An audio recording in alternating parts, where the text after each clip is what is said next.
Hello, welcome to another episode of Critical Wade Theory. So, in this episode, I'm talking about Elysium, the 2013 sci fi action film directed by Neill Blomkamp, the same filmmaker who gave us District 9. When the movie came out, Blomkamp said something that stuck with a lot of people. He pushed back on the idea that it was speculative science fiction. His point was simple: this isn't about the future, it's about right now. So let's dig into that. So, the setup for this movie is that it takes place in the year 2154, but it also has some similarities to the world today. Earth is overcrowded, polluted, and brutally unequal. Most people live in sprawling slums, working dangerous jobs for corporations that barely see them as human. The wealthy, meanwhile, have left the planet entirely. They live on Elysium, a pristine space habitat orbiting the Earth. It's clean, green, quiet. It's basically a gated community in the sky. On Elysium, every home has access to medical pods called med bays. Step inside, and any injury or disease is cured instantly. Cancer, gone. Broken bones, fixed. Organ failure, no problem. But the access is tightly controlled. If you're not a registered citizen, you don't belong. Unauthorized ships from Earth are shot down before they ever land. That's the world. So obviously, we don't have exactly the magical ability to cure any malady or anything like that. So it's a little bit of a dramatic difference actually. But nevertheless, the premise is that there are people in this particular universe who can basically solve any sort of health problem because of their status.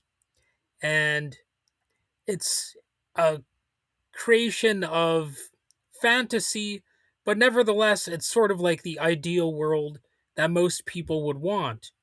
Except, of course, only a select few can get this special treatment. And that's really the source of a lot of the problems that are depicted in the film. So the story is largely about one man, and he has 5 days to live. The film stars Matt Damon as Max DaCosta, a factory worker in the ruins of Los Angeles. Max lives quietly, he keeps his head down, he's trying to stay out of trouble, but at one point he's exposed to a lethal dose of radiation in a workplace accident, and he's told that he has 5 days to live. That's it, just 5 days. So imagine being in that stark scenario. That would not be too cool for most of us. His only chance to live longer than that is to get to Elysium and use one of those med bays. And he agrees to a desperate plan to do that, with help from his pal Julio and a data smuggler named Spider. He'll steal sensitive data from the mind of a powerful Elysium executive. That data should allow him to pose as a citizen long enough to get cured. Instead, as you might imagine, and there's a bit of a spoiler alert here, the heist uncovers something bigger. The stolen program can actually reboot Elysium's entire system. If activated, it would register every person on Earth as a legal citizen. Healthcare for all, legal recognition for all, the end of the rigid class divide. Now the mission isn't just about survival, it's about rewriting the rules. And standing in his way are Elysium's defense secretary, played by Jodie Foster, and her enforcer, named Kruger, played by Charlton Copley. Kruger is violent, unstable, and almost gleeful in his cruelty. So I wonder if that name is a little bit of a nod to Freddy Krueger. I kind of can't help but make that connection because he certainly is a villainous character in a lot of ways. He's easily the film's most volatile presence, and the story builds toward a final choice. save yourself or change the system. And Max actually chooses the system. Spoiler alert again. He uploads the program knowing it will kill him, and the medbays activate for Earth's population. The borders collapse. The structure that defined the world is gone in a single stroke. And that's really the underlying premise of the movie. It's sort of meant to expose the reality that all of these things like citizenship and these class divides, they are there to divide people, to elevate certain people, make them look and feel like they're gods, and to give them the power to control and manipulate others, and to have greater say over resources and decision making. And meanwhile, you can look at everybody else as if they're just absolutely pathetic, like nothing they say or do matters or should matter at least. And well, what do you know? That's a lot like what is going on in the real world, where if you actually pay attention to how the system actually functions, things like borders and laws, they only matter for poor people, and especially poor non-white people, but definitely poor people in general. They're the ones who have to respect borders and respect laws. Whereas if you are a person of money and power and influence, if you have the right connections, well, you don't have to follow the rules as much, do you? Well, on average. Sure, occasionally there's somebody who, you know, is kind of made an example of if they cross the line a little bit too much in one key way or another, if they step on too many toes. But for the most part, aside from a few uh, powerful scapegoats who actually have the system turn on them, but for the most part, if you're in the elite, you're treated like you're in the elite. So this movie is definitely a major commentary on that reality. The themes are not subtle and they're not sorry either. So if you're wondering what the movie is really about, the film just does not hide it. It's about extreme wealth inequality, healthcare as a privilege instead of a right, immigration and militarized borders, class systems enforced by violence and bureaucracy. Elysium isn't complicated as an allegory. The space station, rather, is a gated community. Earth is the global poor, the rich live above the consequences, and everyone else lives inside of the consequences. There's even an undercurrent about bureaucratic power. And, political theorist Hannah Arendt once wrote that the more bureaucratic the more bureaucratic that public life becomes, the more attractive violence can seem because there's no one left to argue with, no one to appeal to, just systems. And the idea kind of runs through the movie. Decisions are made through screens and procedures. Ships are destroyed with presses of a button. Responsibility dissolves into policy. So, some viewers might appreciate how direct all of this messaging is. Others would think it's too heavy handed, it's not subtle enough, it's too on the nose, maybe it's not artistically done enough. All of those kind of critiques. There's very little room for ambiguity here. The symbolism is not subtle, it's bold, it's actually blunt. And whether that works for you depends on what you want from your sci fi. Personally, I don't mind a movie like this that has such heavy messaging, even though, yes, it might feel like I'm being propagandized. It does matter a little bit to me that the propaganda is coming from sort of the right side. That to me is actually more important than uh, just the fact that there is propaganda. Like if this was, I don't know, a movie that was like pro class division and pro, all that kind of stuff, I would feel differently about it. But then again, there actually aren't that many movies that are pro establishment to to such a degree that this film is apparently anti-establishment. It seems like a lot of people just wouldn't have an appetite for a completely conformist film. In fact, I can't even think of something like that offhand. It seems like most movies, uh, in some ways, they're anti-authority in some sense. They're at least depicting something rebellious in a way. So I'm sure there are some movies that are definitely more on the conformist side, like if they're like pro military propaganda movies. But even then, I think they want to portray the protagonist as sort of a maverick type. Somebody who kind of ruffles feathers even within the system, like the I guess the Dirty Harry type. Just some sort of renegade qualities that the person has. They might still represent conformist ethics or whatever ultimately, or the establishment view in some key ways. But even then, they want to have some sort of rebellious edge to the character, because otherwise it would just be kind of boring. So I think it's interesting that this movie, even though it is sci-fi, even though it is politically charged sci-fi, it uh it is polarizing, and some people would think that it probably is not sci-fi enough for their liking. And there is visually, there's a lot of contrast in this movie. It's sharp. The earth is dusty and crowded. The camera is a little bit shaky at times.